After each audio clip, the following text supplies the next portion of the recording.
మీరు చెప్పిన దాంట్లో 50% కరెక్ట్. అంటే నేను వాడుతున్న కార్ల వరకు విలాసవంతంగా ఉంటాయి. బట్ నా ఇల్లు నేను బ్రతికే బ్రతుకు విలాసవంతంగా ఉండదు. ఎందుకు ఉండదంటే మా నాన్న ఇప్పుడు 30 సంవత్సరాల క్రితం కట్టిన చిన్న డాబా ఇల్లు అది. నేను ఉండేది ఇప్పుడు. కలిసొచ్చిందా? కలిసి రావటం కాదు. కలిసి రావటం కాదు. కలిసి వస్తే ఇంకొక ఇల్లు పెద్ద ఇల్లు కట్టి ఉండేవాడిని. కలిసి రాలేదు.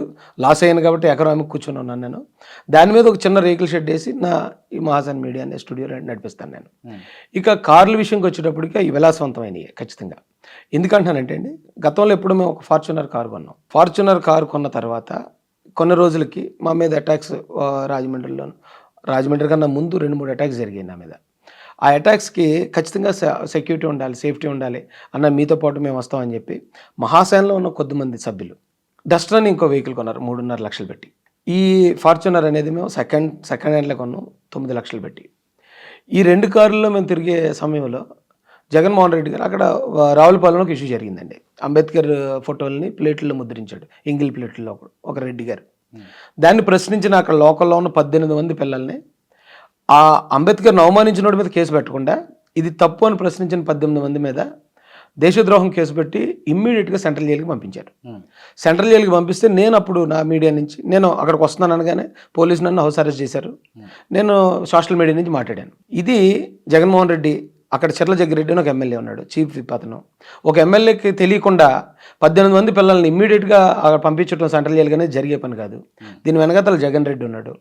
అదే ప్లేస్లో ఎయిమ్ పివి సునీల్ కుమార్ అని ఒక ఆయన అక్కడ మాకున్నాడు. ఎయిమ్ అని ఒక సంస్థ నడిపిస్తాడు. అతను అడిషనల్ డీజీపీ. అప్పుడు మీరు అడిషనల్ డీజీపీగా పోలీసుగా మంచి పదవిలో ఉన్నారు. తప్పుడు కేసులో 18 మంది పిల్లలు ఇరుక్కుని ఉన్నారు. మీరు అంబేద్కరిజం కోసం పనిచేస్తానని అన్నారు. ఒక్క ఫోన్ చేసి వాళ్ళని మీరు విడిపించలేరా? మా చేతులు అంటే అధికారం లేదు, మీ చేతులు అధికారం ఉంది కదా అని నేను సోషల్ మీడియాలో ప్రశ్నించాను. ప్రశ్నిస్తే దాన్ని మనసులో పెట్టుకుని తెలంగాణలో ఇక్కడ మహాసేన వర్కింగ్ ప్రెసిడెంట్ ఉన్నాడు సన్నీ దీపక్ అని. నేను ఎప్పుడైతే ఆయన ప్రశ్నించానో వాళ్ళ అనుచరులు మమ్మల్ని తిట్టడం, అది చూసి కోపం వచ్చిన ఈ సన్నీ దీపక్ అనే ఆయన రాజేష్ అనంటే లాగు ఉదాలో వద్దని తెలంగాణ యాసలో ఆయన ఒక వీడియో మాట్లాడాడు. లాగు ఉదాలో వద్దనే మాట ఇక్కడ యాసలో అది ఆ ప్రాసలో వచ్చిన మాటే తప్ప అదేం బూతు మాట కాదు.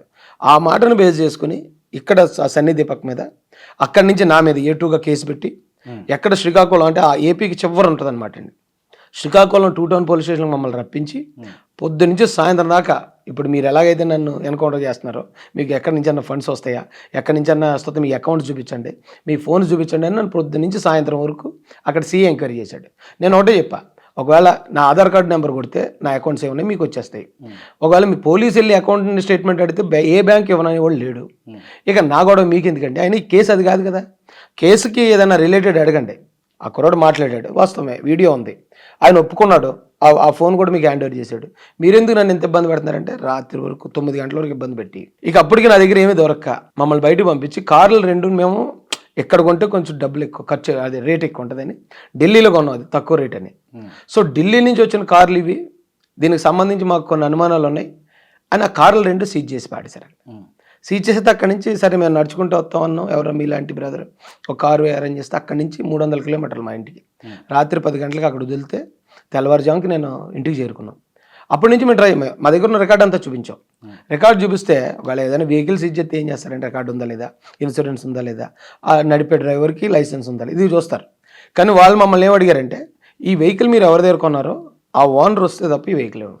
ఢిల్లీలో ఒక ఓనర్ కన్సల్టెన్సీకి అమ్మేసాడు బండి. మేము వెళ్ళా కన్సల్టెన్సీ దగ్గర కొనుక్కున్నాం. ఆ ఓనర్ ఇక్కడికి వస్తాడండి.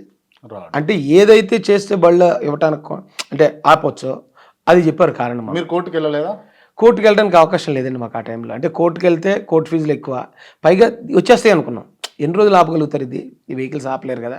ఇవాళ రేపు ఒకవేళ మమ్మల్ని ఇబ్బంది పెట్టచ్చు, కానీ మనం ట్రై అంటే మాది ఒక తప్పు ఉంది. మరి మొత్తానికి మొన్న వచ్చినట్టున్నాయి కదా. అదే నాకు అసలు ఆశ్చర్యంగా ఉంది. ఇప్పుడు 7 నెలలు 8 నెలలు వెహికల్స్ ఆపారు.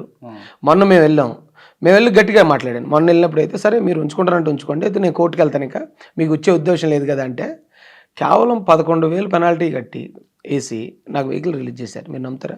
కేవలం 11,000 కోసం 8 నెలలు 2 బళ్ళు పెట్టుకున్నారు.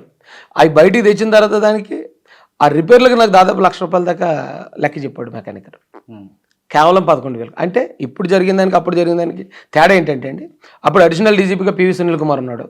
ఇప్పుడు అతను ఫైర్ ఇంజిన్ ఏదో ఉంటుంది కదండి, ఫైర్ సెక్టర్కి వెళ్ళిపోయాడు. సో అతని నుంచి ఒత్తిడి లేదు కాబట్టి, జగన్మోహన్ రెడ్డి నుంచి కూడా మరి ఒత్తిడి ఉందో లేదో మాకు తెలియదు, కానీ 11,000 అంటే పాలసీ ప్రకారం 11,000 మాకు పెనాల్టీ ఉంది దాని మీద. 11,000 వెహికల్ రిలీజ్ చేశారు. లగ్జరీ కార్ ఎందుకు వాడుతున్నారో చెప్పలేదు. అక్కడికి వస్తున్నాను. ఎప్పుడైతే నా వెహికల్స్ పోయాయో, వెహికల్స్ పోయిన వెంటనే కావాలనే తీసుకున్నారు బళ్ళు, అర్థమైంది మాకు. నేను ఒక వీడియో మాట్లాడాను సోషల్ మీడియాలో, వెహికల్స్ కావాలని అంటే మేము తిరుగుతాం, లేకపోతే దళితులు వెహికల్స్ మీద తిరగటం అని అనుకున్నాడు నాకు తెలీదు.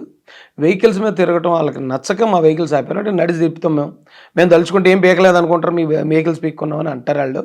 నేను ఎలాగైనా వెహికల్స్ కొంటాను, అవసరమైతే ఇంకొక ఎకరం అమ్మేసాను కొంటాను. కొంటాం ఎందుకు కొంటానంటే అది మన ఆత్మగౌరవం. ఆడెవడో లాక్కున్నాడు కాబట్టి నేను రోడ్డు మీద తిరుగుతున్నట్టు ఉండకూడదు. దీనికి మీ నుంచి ఏమైనా సపోర్ట్ వస్తే కనుక మీరు సపోర్ట్ చేయండి అని మా మీడియాకి సంబంధించిన సబ్స్క్రైబర్లు నేను అడగటం జరిగింది. విత్ ఇన్ 1 డే మీరు నమ్మరు, నాకు భయం వేసింది. అంటే అకౌంట్లో ఇంత ట్రాన్సాక్షన్ జరిగితే అలా అదొక కేసు పెడతాడేమో జగన్ నా మీదని. 1 డేలో 20 lakhs వచ్చింది ఆ అకౌంట్కి. ఎవరో ఒక చిన్న పిల్లడు, ఒక 20-22 సంవత్సరాల కుర్రాడు 50,000 ఇస్తాడు. అంటే మిగతా అన్ని చిన్న చిన్న అమౌంట్లు, 100-200 కొన్ని వేల ట్రాన్సాక్షన్లు. క్రాంతి గారు మీరు నమ్మరు, కావాలంటే ఇది ఈ పాటికి దాని మీద కూడా ఎంక్వైరీ చేసే ఉంటుంది గవర్నమెంట్. వేల ట్రాన్సాక్షన్లు, అకౌంట్ ఎవరు క్యాష్ తెచ్చేసింది కాదు, వేల. అందులో పెద్ద అమౌంట్ 50,000. 50,000 ఎవరేసారు అబ్బా అని నేను చూస్తే చిన్న కుర్రోడాడు.